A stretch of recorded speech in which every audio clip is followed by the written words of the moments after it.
Shalom, brothers and sisters. Today we will discuss the resurrection claims made in the New Testament, the Greek Scriptures. Now, Paul makes the bold claim that it can be proved in the Hebrew Scriptures, and it was foretold, that the Messiah would come, die, and be resurrected on the third day. That's literally what Paul says, word for word.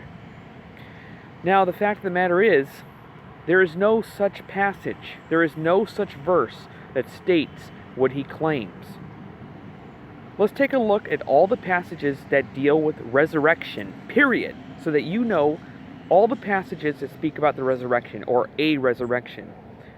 And you come to the conclusion yourself whether or not this is clearly speaking about a Messiah being resurrected. You will see very shortly this is not the case at all. Isaiah chapter 26 verse 19. Your dead will come to life, my corpses will arise. Awake and shout for joy, you who rest in the dust, for your dew is like the dew that revives vegetation, and the lifeless will be toppled to the ground. Ezekiel 37, Valley of Dry Bones. He said to me, Son of man, these bones, they are the whole house of Israel. Again, whole house of Israel. Behold, they are saying our bones are dried up and our hope is lost. We, plural, plural, plural. We are doomed. Okay, it goes on and on. It's about the resurrection. Daniel chapter 12, verse 2. Many of those who sleep in the dust, again, plural, not singular, not a Messiah, who sleep in the dust of the earth will awaken, some for everlasting life and some for everlasting shame and contempt. Hosea chapter 5, verses 15, and Hosea chapter 6, verses 1 through 2. It says, I will go and return to my place. This is God speaking, not the Messiah, until they will acknowledge their guilt, not believe in me, and seek my face, meaning God.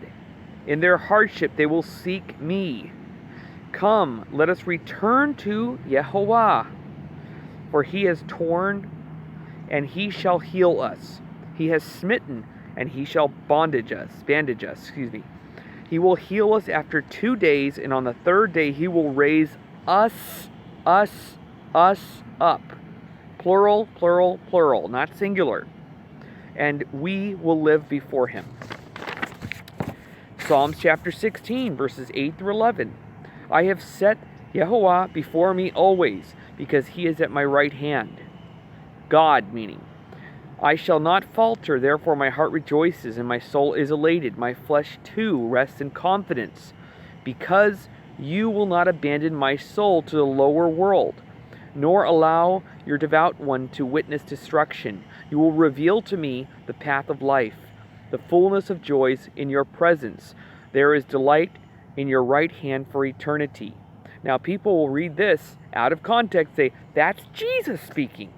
And I say, no, it is not Jesus speaking. This is King David, who had a very, very close relationship with God. If you don't know that, I can't help you. Read it in context. It's King David speaking. All these passages are always taken out of context. In context, there is absolute clarity. Isaiah chapter 25, verse 8.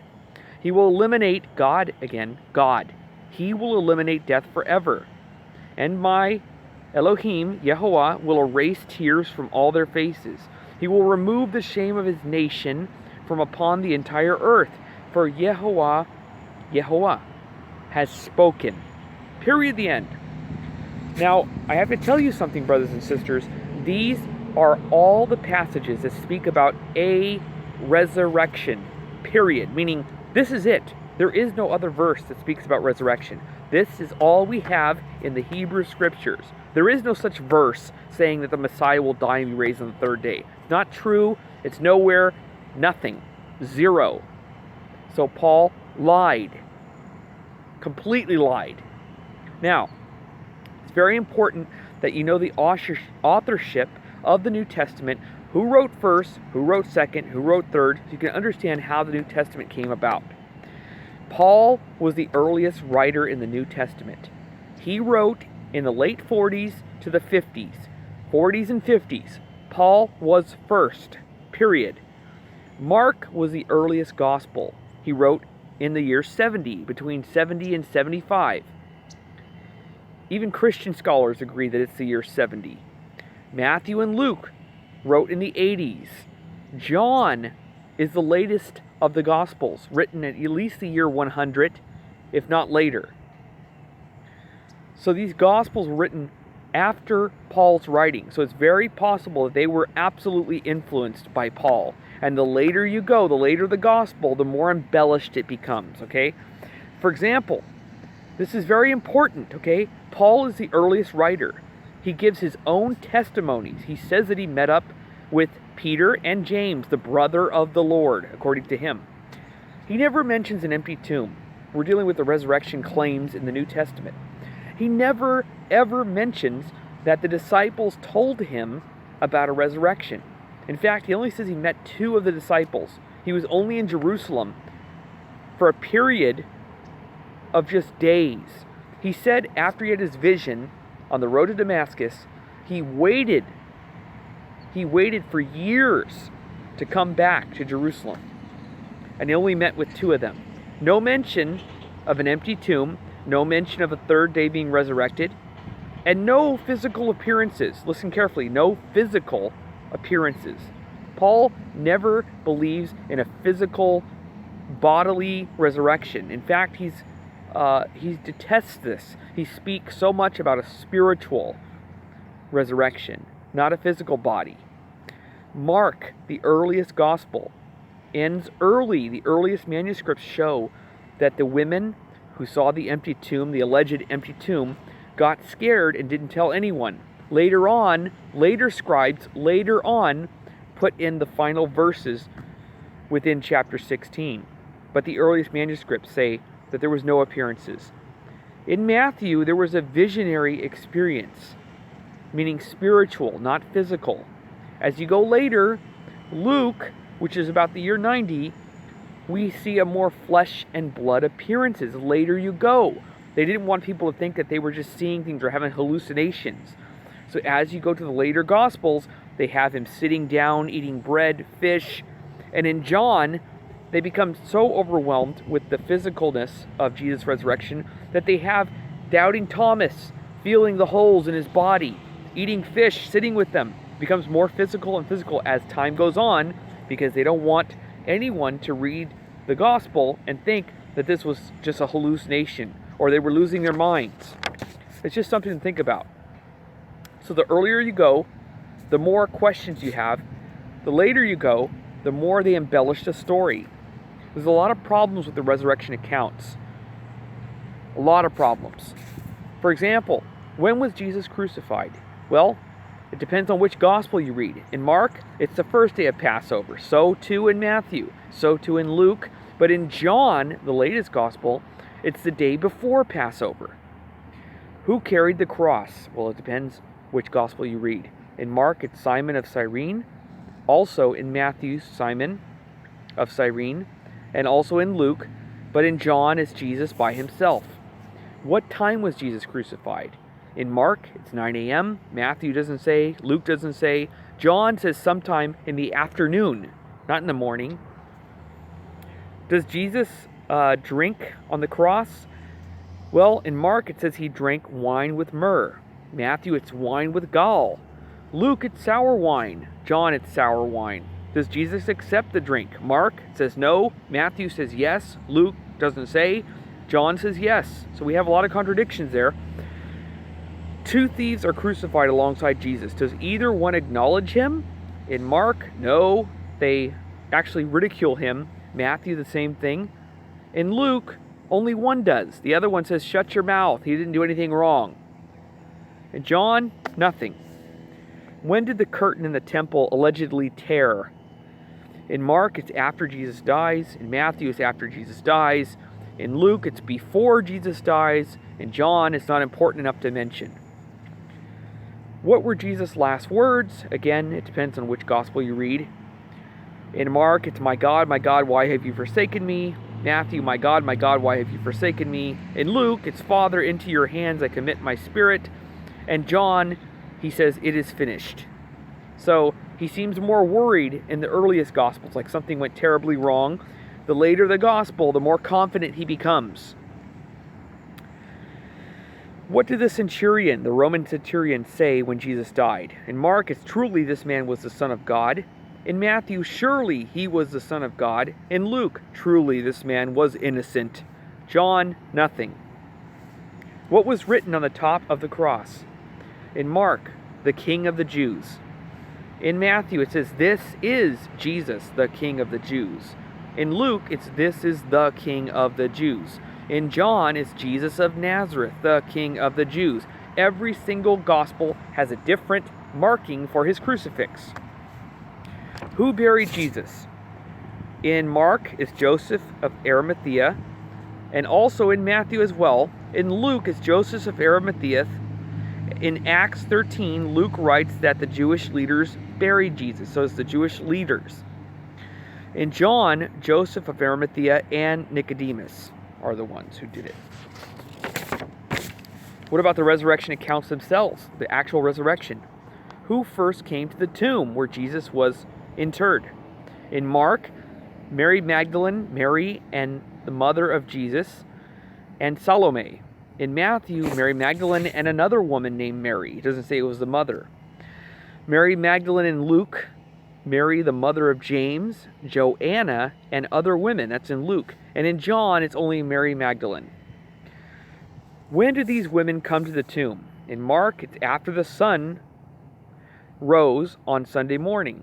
Matthew, as dawn approached on Sunday morning. In Luke, early dawn on Sunday morning. In John, very early Sunday morning while it was still dark.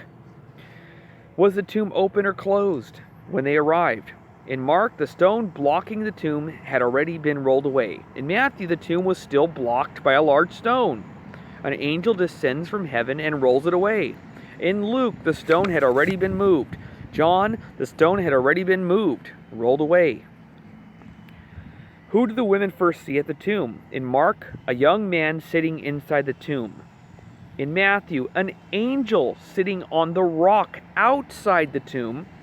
In Luke, it's two men standing inside the tomb. In John, Mary sees no one when she first comes to the tomb. When she later returns with two disciples, she sees two angels. So it's only after she comes back with two disciples. What are the women first told at the tomb? In Mark, Jesus has risen. Tell the disciples he will be meeting them in the Galilee. In Matthew, Jesus has risen. Tell the disciples he will be meeting them in the Galilee. In Luke, they are not told that Jesus will be meeting the disciples in the Galilee and are giving specific instructions to stay in Jerusalem. In John, the angels give Mary no instructions. Jesus appears to Mary himself, who doesn't recognize him at first. He tells her to inform the disciples that he will be ascending to heaven. Do the women go and tell the disciples what they experienced? Again, Mark, the earliest manuscripts say they ran away. They didn't tell anyone, so no. In Matthew, yes.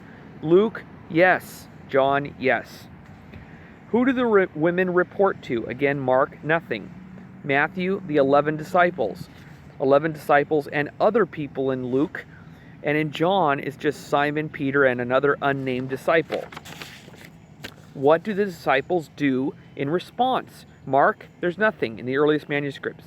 Matthew, they go to the Galilee to meet Jesus. In Luke, they don't believe the women and their words seem like nonsense. Peter, however, runs to the tomb. In John, they go to the tomb to see for themselves.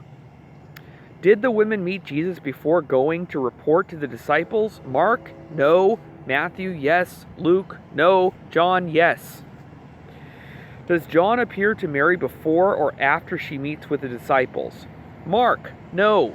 Matthew, before. Luke doesn't say. John, after. Is Mary allowed to touch Jesus after seeing him? Mark doesn't say, because they ran away and didn't tell anyone. In Matthew, there's a yes. Luke, yes. John, no.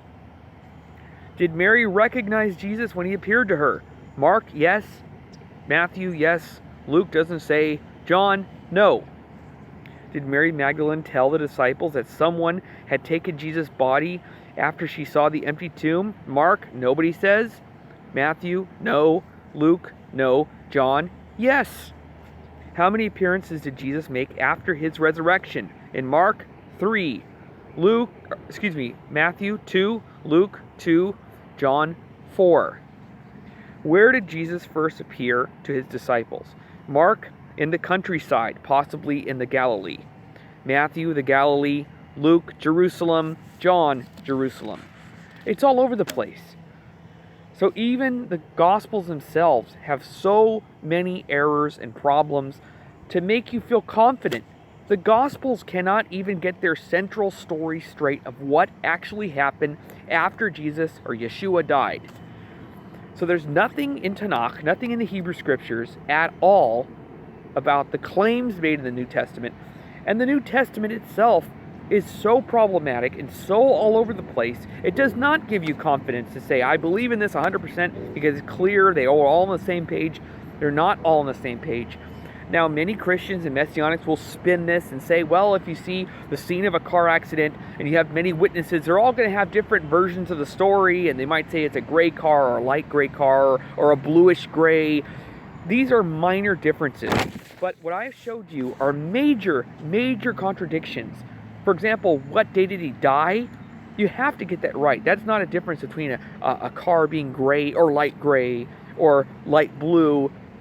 I'm talking about major, major differences. For example, the 3 Gospels before John, they have them eating the Passover meal. In John, they don't eat the Passover meal because he dies on Pesach. He dies, he is the Passover lamb. So therefore, when they meet at the table, they're not eating. He's washing the feet of the disciples. You're not going to wash someone's feet and then eat food. So you see a difference there. John specifically had the agenda of making his gospel, making Jesus the Passover lamb, the sacrificial lamb, which is in fact an abomination, trying to reference Exodus, when Exodus is basically saying we slaughter this animal because it's a god of Egypt. It's a false god which Egyptians worshipped. Christians worship Jesus. The Messianics worship Yeshua as God himself. Hence the Lamb of God. When it couldn't be anything contrary, but contrary to the Torah itself. It was a false god who God had them slaughter to show Egypt that no, we will not worship your God. Your God is not God. We will worship the true and only Elohim. So the fact of the matter is, the resurrection claims made in the Greek scriptures is contrary to the Tanakh, the Hebrew scriptures. It's nowhere. And even the Gospels can't get their central story straight. It leaves us no true confidence. In fact, it just leaves more and more questions. Shalom.